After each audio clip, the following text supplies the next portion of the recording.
When a middle school teacher told young Amara Lewis she'd never be a scientist, the words didn't just sting, they branded her.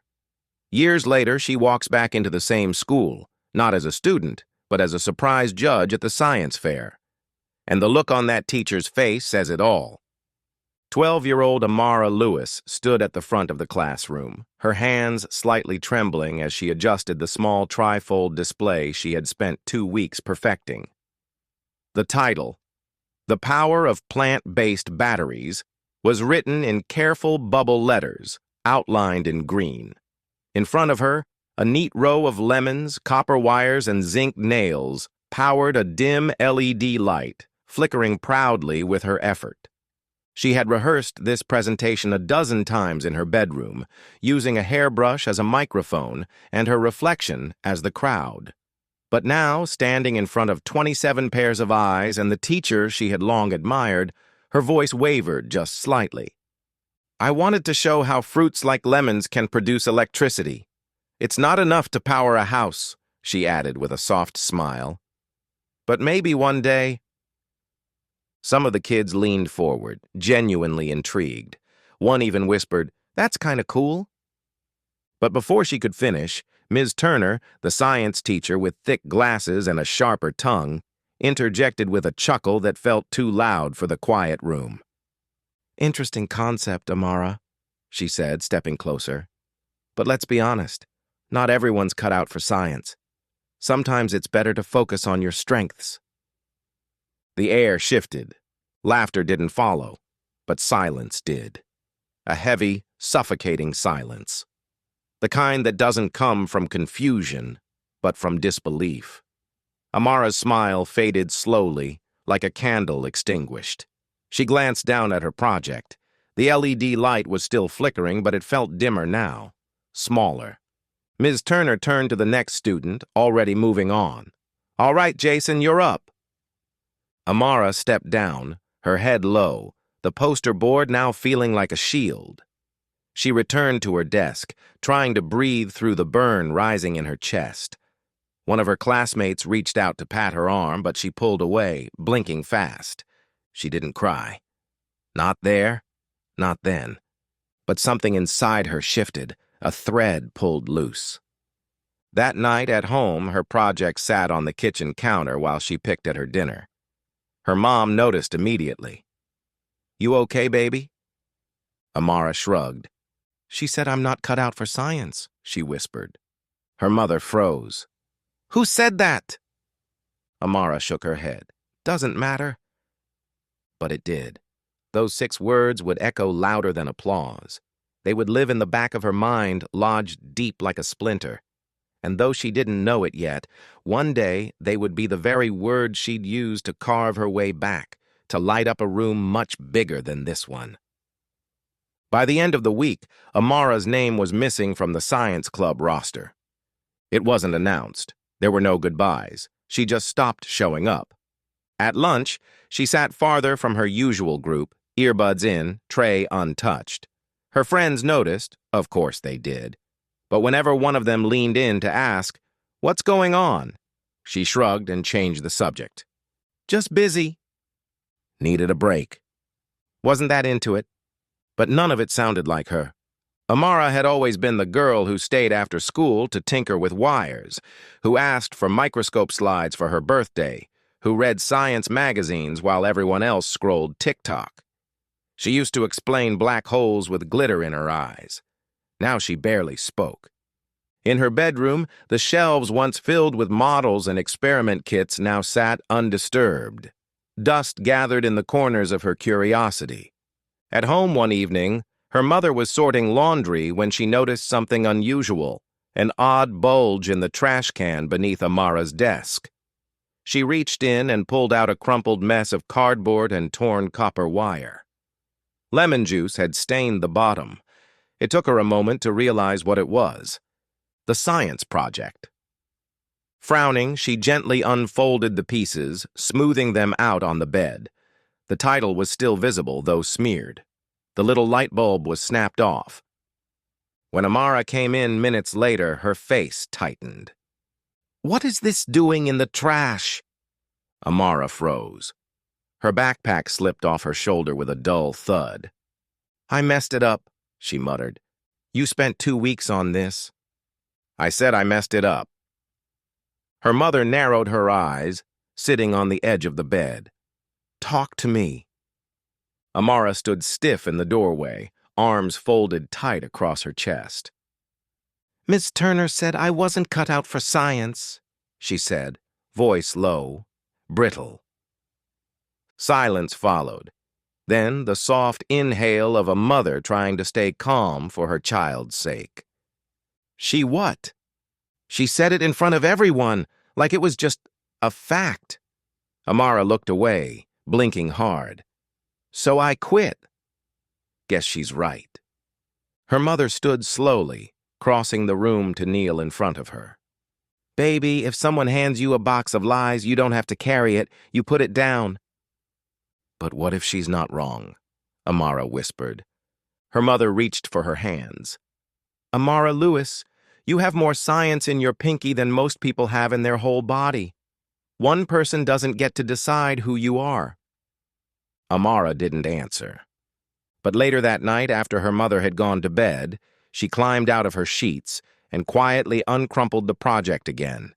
She taped the edges, straightened the title. She didn't know it yet, but something had shifted again. Not anger, not defiance, a quiet promise. It started with a single trip to the library. Not because Amara wanted to go, she didn't, but because her mother left a note on the fridge that read, "Meet me after school.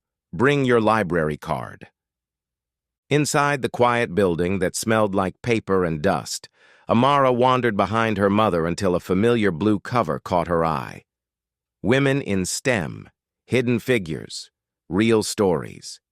She ran her fingers over the spine. "Read the first chapter," her mother said gently. "Just one." She did, then 2, then 4. By the time they got home, Amara had 3 more books tucked under her arm.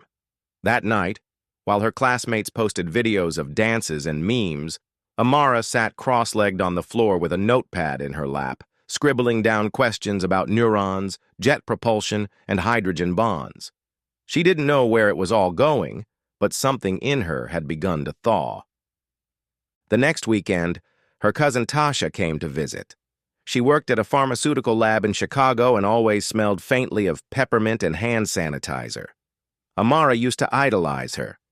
But since Ms. Turner's comment, she'd pulled away, ashamed, unsure. Tasha brought her a lab coat, kid-sized. "Still fits you in my head," she said, grinning. Amara managed a half-smile. "I quit science." Tasha tilted her head. "That's so?" "Yeah. My teacher said I'm not cut out for it." Tasha sat beside her on the porch, the sun dipping low in the sky. "Let me tell you something, Munchkin. When I was your age, I had a teacher who said the same thing. Know what I did?" Amara looked up. "I beat her record in the district science fair the next year." Amara blinked. "And then I became the youngest black chemist in my lab's history."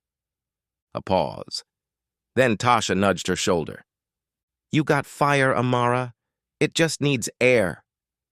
That night, Amara dusted off the old microscope in the garage. She flipped through a dog-eared biology book, then mixed vinegar and baking soda in a bottle until it foamed over with a satisfying hiss. Her eyes lit up for the first time in weeks. Each night after that, she did more. Tiny experiments with kitchen ingredients, flashlight circuits, solar cell kits from the dollar store. Her mother brought home science magazines from work. Tasha mailed her handwritten notes with chemical formulas and personal challenges. Her confidence didn't return in a flood. It came back like light through a cracked door. A little more each day. Enough to try again. Enough to believe. And one night, while sketching a model for a homemade water filtration system, Amara whispered to herself, just loud enough to hear, "I am cut out for this." And in that moment, she wasn't just reclaiming science. She was reclaiming herself. By the time Amara reached 9th grade, she walked into science labs with her head high and her sleeves rolled. She wasn't the loudest student or the one always picked first. But when the circuits were tangled or the formulas didn't make sense, the others glanced toward her desk. Quiet confidence had become her signature. Her hands were always moving, wiring boards, sketching models, scribbling hypotheses in the margins of her notebook. She had found her rhythm. But the voice still lived in her memory. Not everyone's cut out for science. It echoed sometimes, late at night, when competitions loomed or experiments failed. But now, she didn't run from it. She let it push her forward like wind at her back. In sophomore year, she entered her first regional STEM competition. Her project, a solar-powered filtration system built from recycled materials, was born in the same garage where she once felt like giving up. Judges leaned in when she spoke, asking how she developed the idea. She kept her answers simple, but her vision clear. She didn't win first place, not yet, but she walked away with something better, a lab internship invitation from one of the judges. At the downtown research center that summer, she stood among college students and grad interns, older, louder, confident in their titles. Amara said little at first. She listened. She watched. And then, during a crisis with a flawed water testing algorithm, she raised her hand. "What if we recalibrate using conductivity instead of pH?" The room paused, and just like that, the tone shifted. By the end of her internship, she'd been offered a chance to return the following summer. She pinned the offer letter on her wall, right next to a faded printout of Mae Jemison floating in zero gravity. Sometimes she stared at both and just breathed. Still, every so often, that teacher's face came back. The flat eyes, the dismissive wave, the words that had tried to plant doubt deep in her soil. But Amara had learned how to turn weeds into wildflowers. When classmates asked what drove her, why she stayed up all night building electric prosthetics out of spare parts, or why she lit up talking about polymer degradation, she never mentioned the comment. She didn't need to. It had already done its job.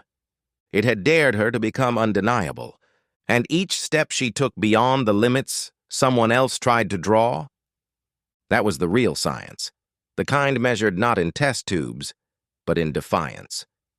The article dropped on a rainy Tuesday. Amara had nearly forgotten the interview.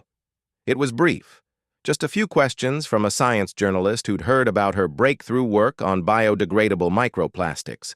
She assumed it would be a short blurb buried deep in a feed somewhere. She was wrong. There it was. Front page of the Science and Innovation section. Changing the formula. Meet Amara Lewis, the 21-year-old who's redefining what innovation looks like. Her photo beamed back at her, lab coat slightly wrinkled, goggles perched on her forehead, smile soft but certain. The article spread fast. Classmates texted congratulations. Professors beamed in lectures. Even her favorite chemistry professor called her into his office just to say, "This is just the beginning, Amara." She tried to take it all in stride. Headlines came and went. Experiments still failed. Deadlines still loomed. Her lab coat still smelled like ethanol and rubber gloves. But something felt different now. She wasn't just participating in science, she was shaping it. That night, as she walked back to her apartment, her phone buzzed. Kayla R., middle school. She blinked at the name. It had been nearly a decade. The message was simple. Saw this and thought of you. Ms. Turner would choke if she saw this. Below it, a screenshot of the article. Amara stopped walking.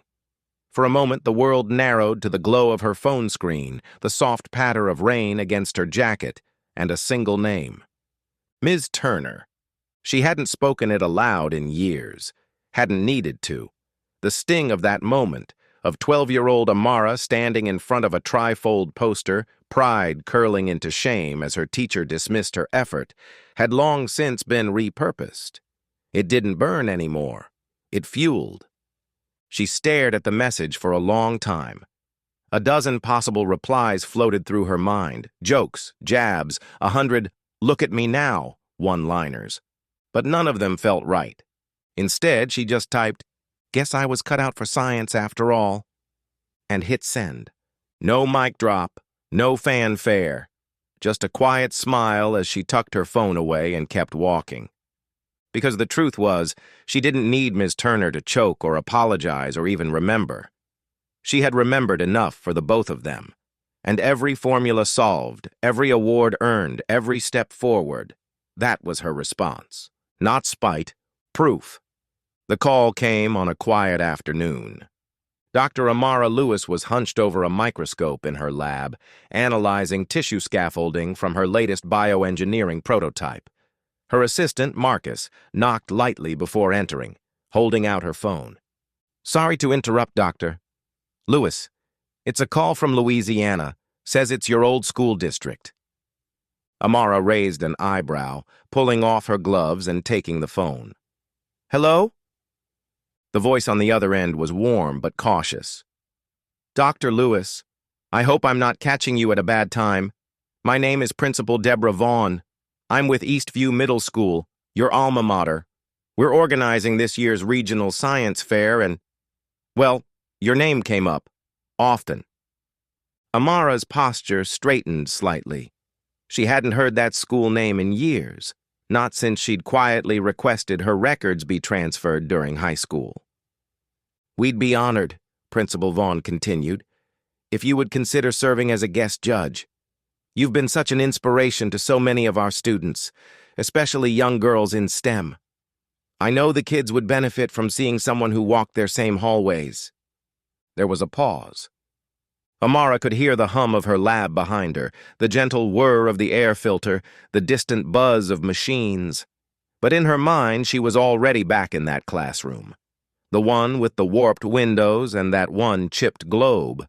The one where she'd stood at the front of the class, proud of her solar-powered water filter model, only to be told she didn't seem like the science type.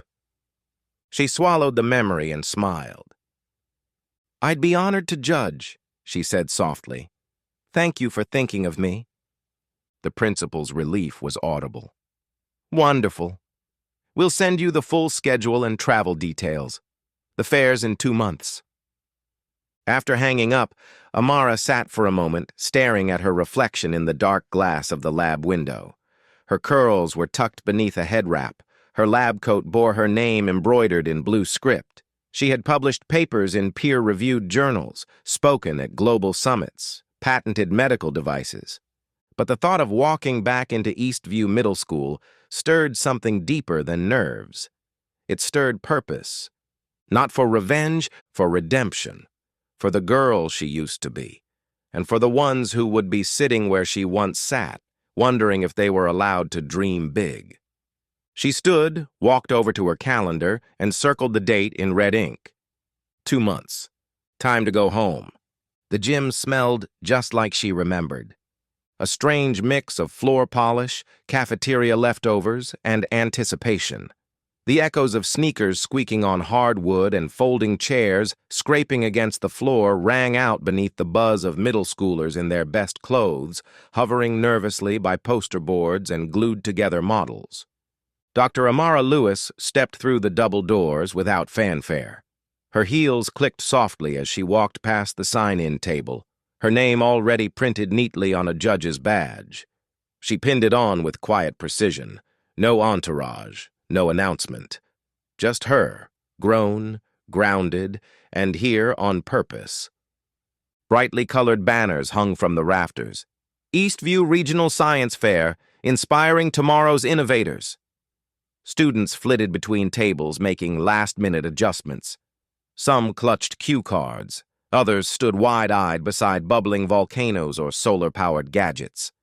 Amara moved slowly, taking it all in. Her eyes scanned the tables, not looking for anyone in particular, until they did. She saw her before she was seen. Ms. Turner, still upright and put together, with her signature gray cardigan draped over her shoulders like a badge of authority. She stood near the judge's table, reviewing clipboards, her mouth pressed into its usual line of disapproval. Then she looked up, their eyes locked. For a moment, the noise of the room dulled.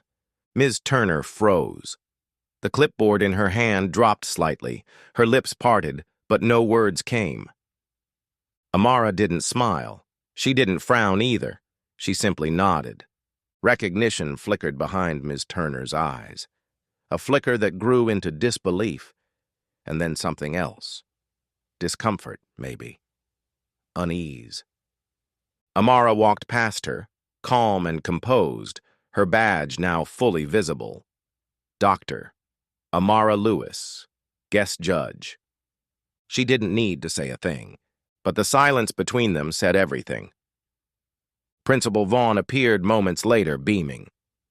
Dr. Lewis, we're so thrilled to have you here. Let me introduce you to the other judges and give you the schedule. Amara turned with warmth, allowing herself a brief smile. Of course. But even as she followed Principal Vaughn deeper into the gym, she could feel Ms. Turner's eyes on her. There was no confrontation, no apology. Just the awkward stillness of someone realizing they'd misjudged a child who dared to believe she belonged. Amara took her seat at the judging table, her hands folded neatly in front of her, and watched as the fair officially began. And somewhere in the room, a 12-year-old girl with big ideas and an even bigger heart would look up and see a version of her future she hadn't yet imagined, standing tall and taking up space, exactly where she was told she didn't belong. The judging sheets rested lightly in Amara's hands, but the real work was in her eyes. She moved from table to table with quiet grace, pausing with genuine interest at every stop. A boy with thick glasses and nervous hands showed her a model of a water filtration system made from recycled soda bottles. Amara smiled and leaned in. What inspired this design? She asked. His voice wavered at first, but her calm curiosity steadied him. My grandmother's house has dirty tap water. I wanted to find a way to help. Amara nodded. That's how most great ideas start, with someone you love. He beamed.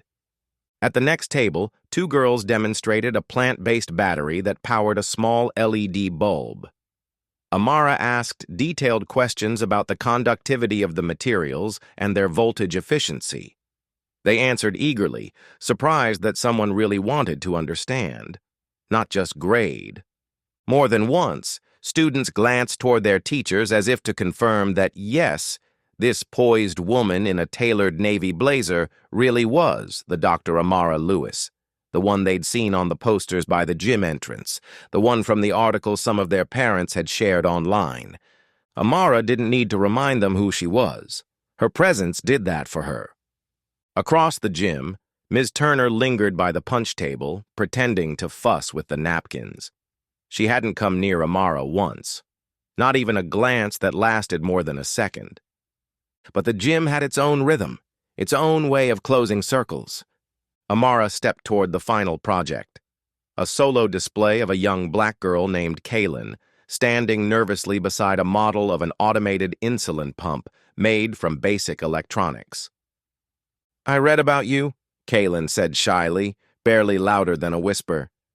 You're the reason I entered this year. Amara's chest tightened. She took a breath. Then I'm already proud of you. Kaylin's eyes lit up. As they talked through the project, a voice interrupted from just behind. Oh, Dr. Lewis, Ms. Turner said, forced cheerfulness wrapped tightly around each syllable. I hope everything has been up to your standards. Amara turned slowly, her expression unreadable. It's been inspiring, she replied, her tones smooth but cool. These students are brilliant, driven, and clearly some of them have faced more obstacles than others. Ms. Turner's smile stiffened. Well, we do our best. I'm sure you do, Amara said, letting the silence stretch just enough to sting. Then she turned back to Kaylin and smiled warmly. Now, tell me more about your voltage regulator. I want to understand exactly how you kept the pump stable.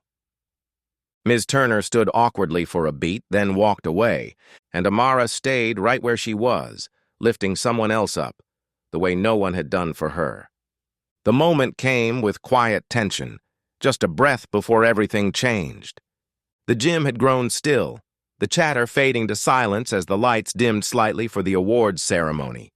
Rows of students sat on the floor, knees bouncing, eyes scanning the stage where the judging panel now stood. Amara adjusted the microphone, her fingers steady, her presence commanding. She scanned the crowd, rows of eager, anxious faces, but her eyes found one in particular. Kaylin. Standing near the edge of the group, her project board behind her, a solar-powered water filtration system made from household parts and hand-drawn schematics. She stood with her hands clasped in front of her, trying not to look hopeful. Amara glanced once toward the faculty row. Ms. Turner was seated at the end, arms crossed, expression unreadable. And then Amara looked back at the students. "It's been an incredible day," she began, her voice warm but firm. "So much brilliance, so much creativity. You all reminded me why science is not about perfection, it's about passion, persistence, and purpose." A few nods rippled through the crowd. She reached for the final envelope. The room held its collective breath. "This year's first place award," Amara said, unfolding the paper, "goes to Kaylin Thompson for her solar-powered water filtration prototype." Gasps. Applause. A few shouts. Kaylin froze in place, her mouth open in disbelief. Then, slowly, she stepped forward. As Kaylin reached the stage, trembling slightly, Amara met her with a gentle smile and extended the medal. As she placed it around her neck, she leaned in just enough for her words to be heard by everyone. "Never let anyone tell you what you can't become." A pause, and then she added, her voice steady and clear, "I was told once, and I proved them wrong." A beat. Then the room erupted. Students clapped. Some stood. Teachers exchanged glances. A few in the audience wiped their eyes. From the side of the stage, Ms. Turner didn't move, but her face was no longer unreadable. There was something behind her eyes now. Recognition, maybe. Regret.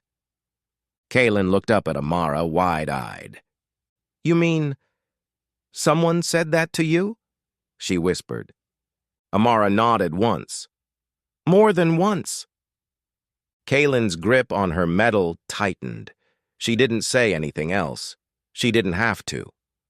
As the applause continued, Amara turned back to the crowd. The message had landed. Not just in the ears of those who cheered, but in the hearts of every child who had ever been doubted. And in the silence beneath the noise, in the space between Kaylin and Amara, something unshakable was passed forward. Not just a medal, but a legacy.